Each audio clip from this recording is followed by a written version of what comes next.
Hola familia de BCC Latino, hoy estamos en la cuarta y última sesión de esta serie de mensajes titulada Diferente, donde hemos estado aprendiendo que Dios nos llama a no conformarnos a los patrones de este mundo, a no tomar el camino ancho haciendo lo que todo el mundo hace, sino a ser transformados mediante la renovación de nuestra mente para poder ser verdaderamente diferentes.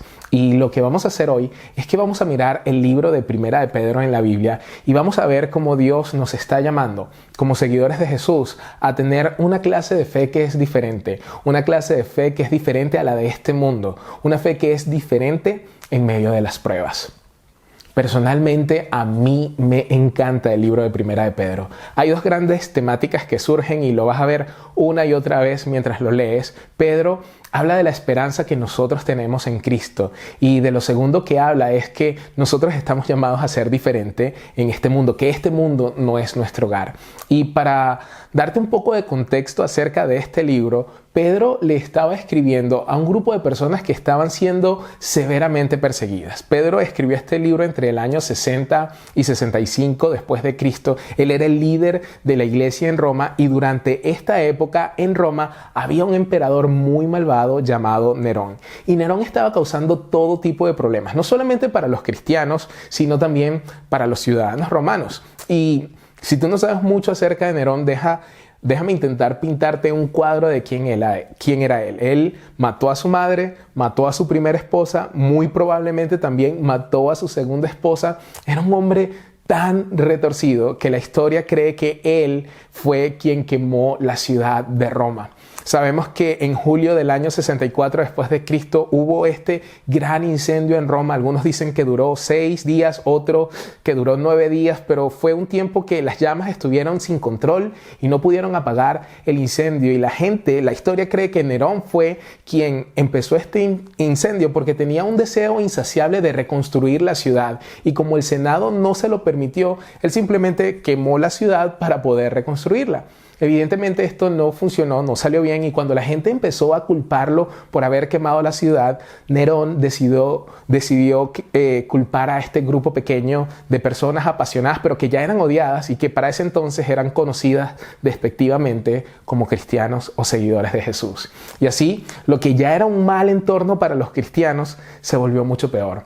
Este grupo que ya era perseguido, ahora era perseguido brutalmente durante la temporada en la que Pedro estaba escribiendo esta carta. Y solamente para darles una idea de lo enfermo y malvado que era Nerón, entre otras cosas que hizo, él le ponía pieles de animales sobre los cristianos, pieles de animales muertos sobre los cristianos y luego los encerraba en una jaula y les soltaba una jauría de perros salvajes para que él pudiera verse entretenido mientras se tomaba un vino y veía cómo cristianos eran mutilados y destruidos. Tal vez también has escuchado acerca de esto. Él los sumergía en cera caliente y luego los ponía en un árbol, los amarraba de sus manos y luego los encendía como literalmente velas humanas para iluminar los cielos nocturnos mientras él hacía fiestas al aire libre. Este era el contexto en el que Pedro estaba cuando escribió este libro que estamos a punto de leer. Entonces tal vez te preguntas, ¿para quién es este mensaje? Pues este mensaje es para dos grupos de personas. Esto es para aquellos que están sufriendo en este momento, para aquellos que tienen preguntas que no han sido respondidas, aquellos que están pasando por una prueba, aquellos que están pasando por algo difícil. Puede ser una prueba financiera, puede ser, no sé, la pérdida de tu trabajo, podría ser algún tipo de problema con tu salud, puede ser que tengas tensión en una relación importante con tu matrimonio, con tus hijos, puede ser que tus hijos están yendo en una dirección que tú no quieres, puede ser algo emocional, puede ser una adicción, tal vez el confinamiento te tiene hasta aquí, en fin, algún tipo de prueba. Y si estás pasando por un momento difícil, este mensaje es para ti. El segundo grupo de personas a quien este mensaje está dirigido es aquellos que algún día van a pasar por alguna prueba. Y eso seríamos todos nosotros, ¿verdad? Mi pastor solía decir esto: o estás saliendo de una prueba o estás en medio de una prueba o estás a punto de entrar a una prueba, porque la vida puede ser difícil. Y si te sientes identificado con lo que decía mi pastor, escribe amén allí en los comentarios. La vida puede ser difícil y no importa por lo que estés pasando, lo que queremos hacer hoy es escuchar a Dios de una manera que nos hable mientras estamos pasando por este sufrimiento, y esa es la razón por la cual vamos a ver lo que dice este libro que es tan poderoso. Ahora, para bajar un poquito la tensión, porque sé que empecé bastante fuerte, quiero que respondas a estas preguntas. La mayoría de nosotros hemos estado en cuarentena, hemos estado confinados durante bastante tiempo este año, muchas semanas, y tal vez tú has estado soñando con poder ir a algún lugar solo para poder, tú sabes, escapar de todo, para salir de la casa, para relajarte, para descansar. Y me gustaría que respondas esta pregunta allí donde estás y con quien estés. Si estás solo, responde en los comentarios. Y responde esto: si el dinero no fuera un problema, si las restricciones de viajes no fueran un problema, si pudieras ir a un lugar del mundo ahora mismo, ¿a dónde irías? Si pudieras ir a un lugar del mundo ahora mismo, ¿a dónde irías?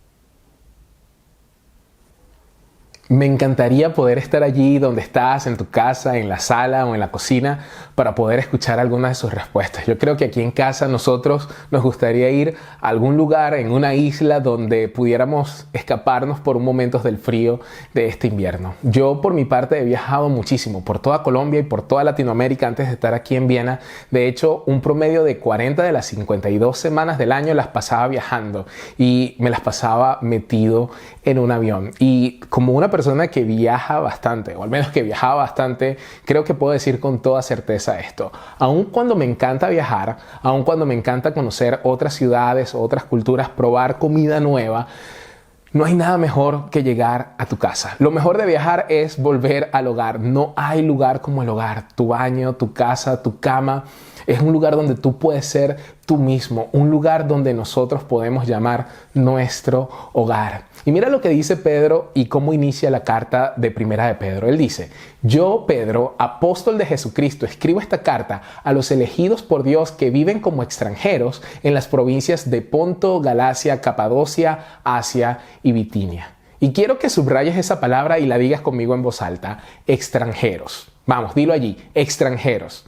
La palabra griega que se traduce como extranjeros aquí se traduce de muchas maneras dependiendo de la traducción de la Biblia que tengas. Esta palabra se puede traducir como exiliados, se puede traducir como peregrinos, forasteros, expatriados o como extranjeros. Y creo que en otras palabras lo que Pedro está tratando de hacer aquí es usar la situación actual de estas personas, diciéndoles que así como en el mundo físico ellos ya no viven en su tierra, ellos debían entender y recordar que este mundo no es su casa, que si eres un seguidor de Jesús, eres un extranjero en este mundo, eres un peregrino, simplemente estás aquí de paso, eres un extraterrestre. Este lugar no es tu residencia final, este es un lugar donde solamente estamos temporalmente y algún día vamos a ir a ese lugar celestial donde vamos a pasar la eternidad con Dios.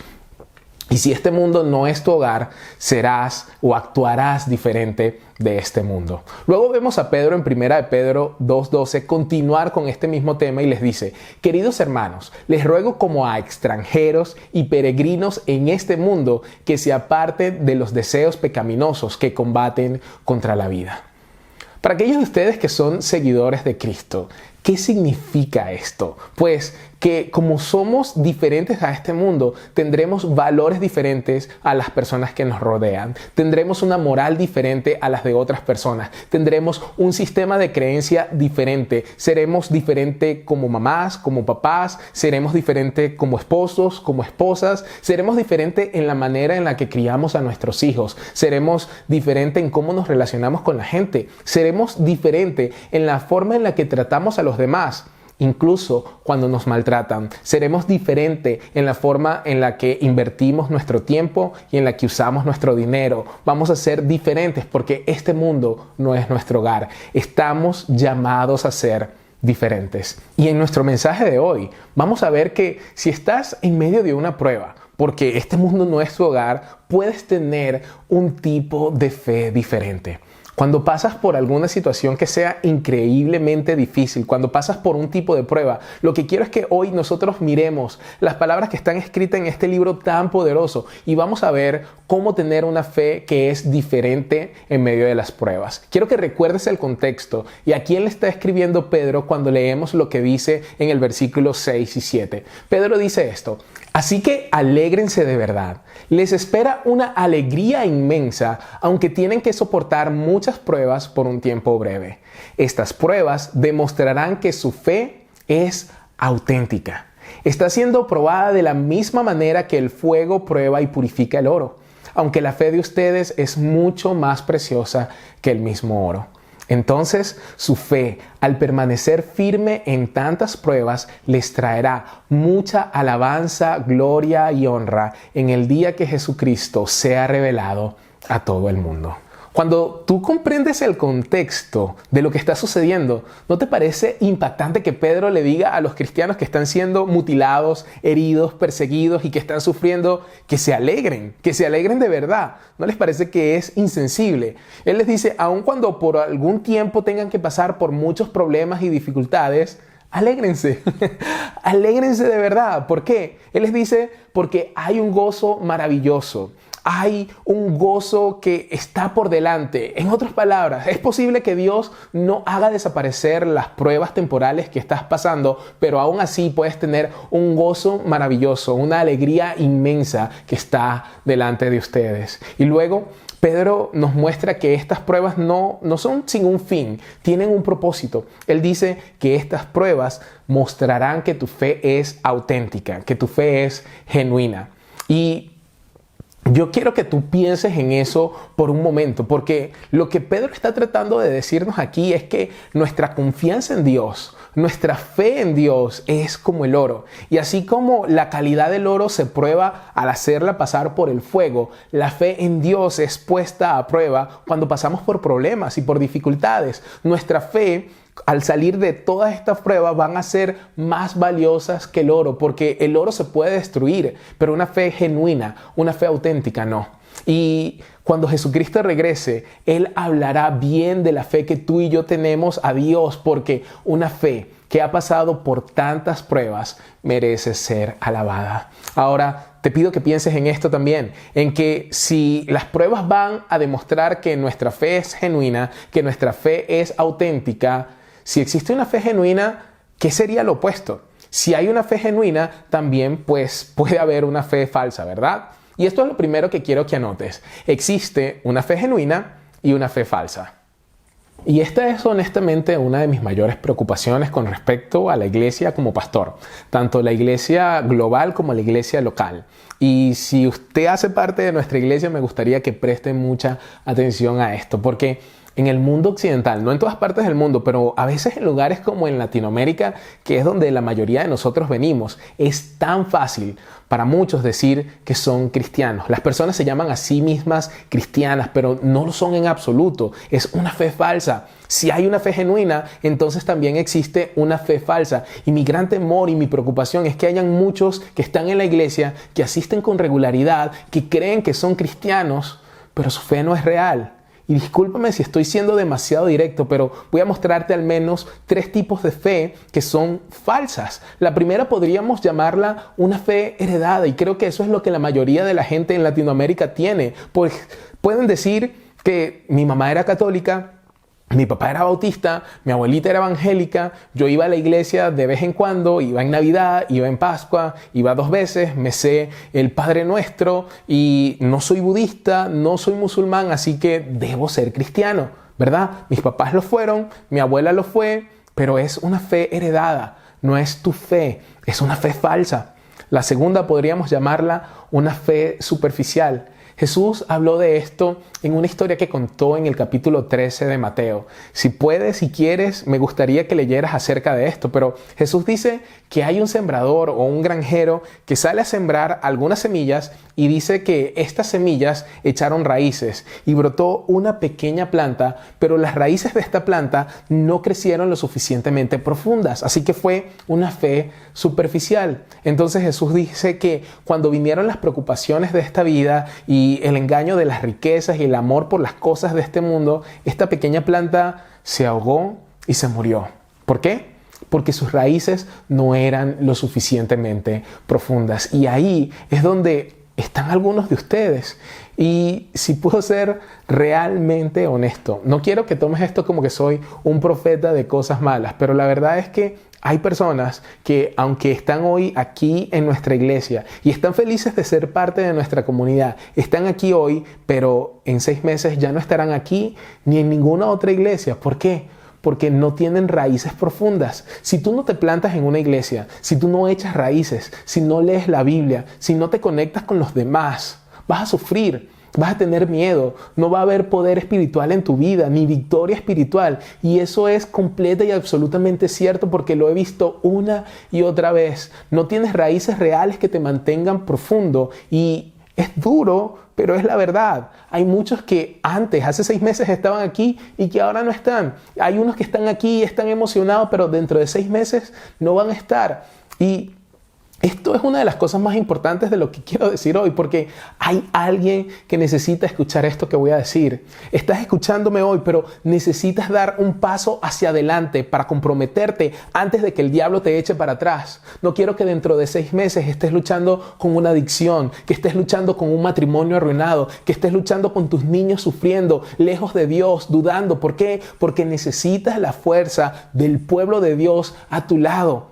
Iglesia no es escuchar un podcast. La iglesia es el cuerpo de Cristo cuando nos reunimos corporativamente para adorar a Dios, fortalecernos los unos a los otros, para atacar al mundo con el amor de Jesús. Y eso realmente le importa a Dios. ¿Por qué? Porque Jesús murió por la iglesia, va a regresar por la iglesia. Él dijo que Él edificaría la iglesia. La iglesia es importante para Jesús. Por lo tanto, nos importa a nosotros también. Así que no vamos a tener una fe superficial. Y la tercera clase de fe es una fe condicional. Son aquellos que dicen, yo creo en Dios, yo amo en Dios, siempre y cuando las cosas salgan como yo quiera. Y hay personas que son así. Hablé con alguien que me dijo, mira, mi esposa me dejó, perdí mi trabajo, ¿cómo puedo seguir creyendo en un Dios que permita que esto suceda? Eso es una fe condicional y es una fe falsa.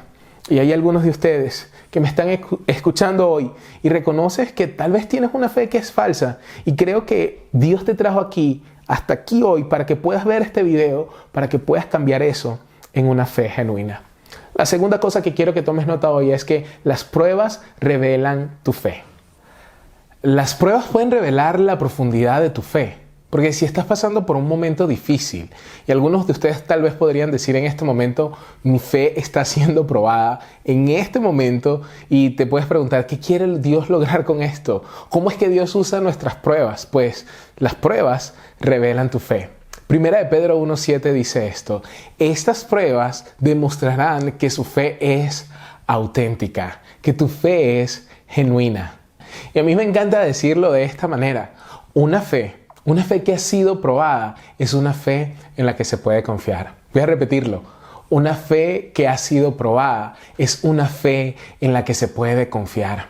De hecho, ese era Pedro, alguien que había sido probado y que incluso había fallado, pero salió de la prueba fortalecido, redimido, renovado, completamente transformado. Y de hecho, yo quiero llevarlos y mostrarles a Pedro hace unos 25 años antes de que él escribiera esta carta que estamos leyendo. Así que vamos a retroceder un par de décadas para encontrarnos con Pedro teniendo una conversación con Jesús que se registró en el Evangelio de Lucas. En Lucas capítulo 22, versículos 31 y 32, encontramos a Jesús diciéndole a Pedro esto: Simón, Simón, Satanás ha pedido zarandear a cada uno de ustedes como si fueran trigo. Pero yo He rogado en oración por ti, Simón, para que tu fe no falle, de modo que cuando te arrepientas y vuelvas a mí, fortalezcas a tus hermanos. Escúchame bien, ni por un momento pienses que tu enemigo espiritual no está tramando algo para alejarte de las cosas de Dios. No pienses ni por un momento que Él no está atacando. Satanás quiere zarandearnos a todos como a trigo. Él quiere ponernos a prueba. Él quiere ver de qué estamos hechos. Pero Jesús dice, así como le dice a Pedro, yo he orado por ti. ¿Para qué? Para que tu fe no falle. Y cuando te arrepientas, le dice a Pedro, en otras palabras lo que está diciendo, no siempre lo vas a hacer bien, pero cuando te arrepientas, entonces fortalece a tus hermanos. ¿Y cómo usó Dios las pruebas para transformar a Pedro? Piensa en esto, en los primeros años, ¿quién era Pedro? Si somos honestos, Pedro era un poco desagradable, era bastante inconsistente, se molestaba por todo o por nada y era bastante precipitado. Pero ¿quién fue Pedro en los últimos años? Fue alguien increíblemente audaz, un hombre supremamente valiente, estaba lleno de fe. ¿Y qué fue lo que sucedió? Dios usó las pruebas para fortalecerlo.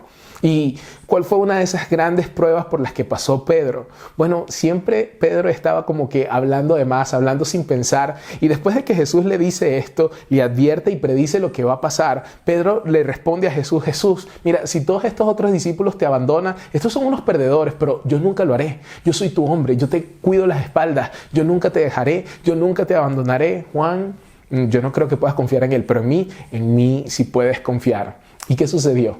No una ni dos, sino 3 veces Pedro negó a Jesús. Una de las veces lo negó a una niñita. La niña le pregunta, ¿conoces a Jesús? Y él, no lo sé, yo nunca lo escuché, nunca escuché de él. Y de pronto Pedro ve los ojos de Jesús y su corazón está desgarrado. Jesús muere brutalmente en la cruz por mis pecados, por los pecados de Pedro. Y 3 días después quitan la piedra, la tumba está vacía, Cristo ha resucitado y en Juan capítulo 21 nosotros vemos este encuentro tan significativo entre Jesús resucitado y Pedro. Y Jesús le pregunta 3 veces a Pedro, ¿me amas? Y Pedro le responde sí, cada una de las veces y le da una tarea, apacienta mis ovejas. ¿Y qué pasa un poco después de eso? Pedro, el tipo que se acaba de equivocar, fue el predicador invitado el día de Pentecostés cuando 3,000 personas nacieron de nuevo en el reino de Dios. ¿Qué sucedió? Dios usó las pruebas para fortalecer la fe y transformarlo en el hombre en quien Él iba a convertirse. Las pruebas pueden revelar, pero también fortalecer tu fe. Es por eso que Santiago, el hermano de Jesús, escribe en Santiago capítulo 1, versículo 2 esto. Hermanos míos, considérense muy dichosos cuando estén pasando por diversas pruebas. Bien saben que cuando su fe es puesta a prueba, produce paciencia. Versículo 4, pero procuren que la paciencia complete su obra para que sean perfectos y cabales sin que les falte nada.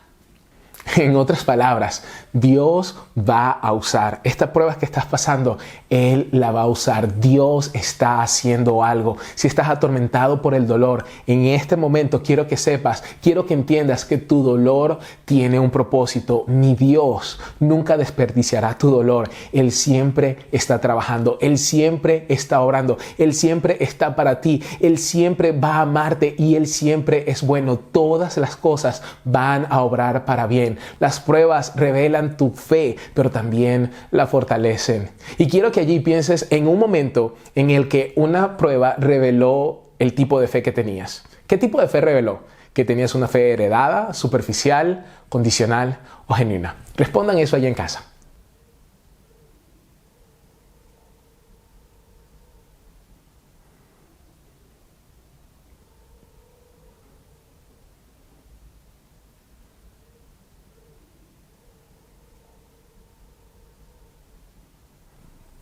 Lo otro que espero que veas es esto, que las pruebas pueden acercarte más a Dios. El punto número 3 es este, las pruebas te acercarán a Dios.